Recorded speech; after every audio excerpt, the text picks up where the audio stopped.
பிரைசலால் கர்த்தருக்குள் மிகவும் பிரியமானவர்களே, இந்த நாளிலே நாம் தியானிக்க போகிற வேத வசனம் ஏசாயா 58வது அதிகாரம் 11வது வசனம்.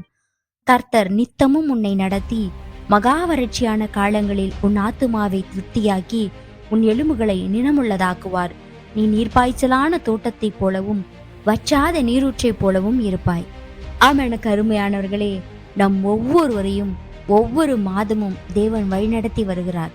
இந்த புதிய மாதத்தை கூட ஆண்டவர் நமக்கு கிருபையாய் காண செய்திருக்கிறார். நம்முடைய வாழ்க்கையில மற்றொரு மாதத்தை காண செய்த தேவனுக்கு நாம் நன்றி உள்ளவர்களாய் இருக்க வேண்டும்.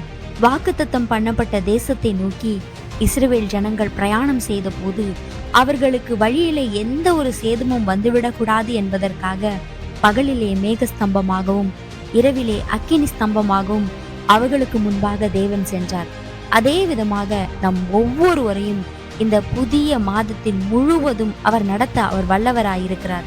நாம் அவரை அனுமதிக்கும் போது, அதாவது நம்முடைய வாழ்க்கையில ஒவ்வொரு பகுதிகளிலும் அவருக்கு நாம் சுதந்திரத்தை கொடுக்கும் போது அவர் நித்தமும் நம்மை வழிநடத்த அவர் போதுமானவராயிருக்கிறார்.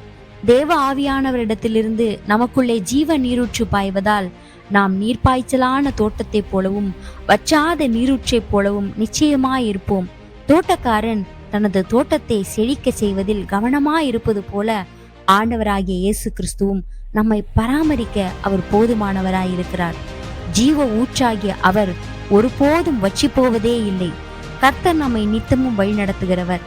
அவர் நம்மை நடத்தும் வழிகளில் நாம் செல்லும் போது கடினமான பாதைகள் ஆனாலும் சரி, மகா வறட்சியான காலங்கள் ஆனாலும் சரி, அவர் நம்மை திருப்தியாக்க அவர் போதுமானவர்.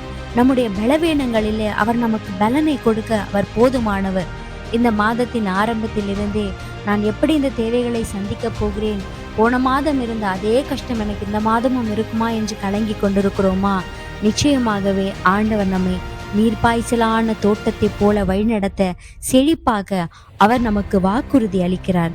நம்மேல் அவர் கண்களை பதித்து இறுதி வரை நம்மை நடத்துவார் என்பதிலே எந்த சந்தேகமும் இல்லை. ஆமேன்.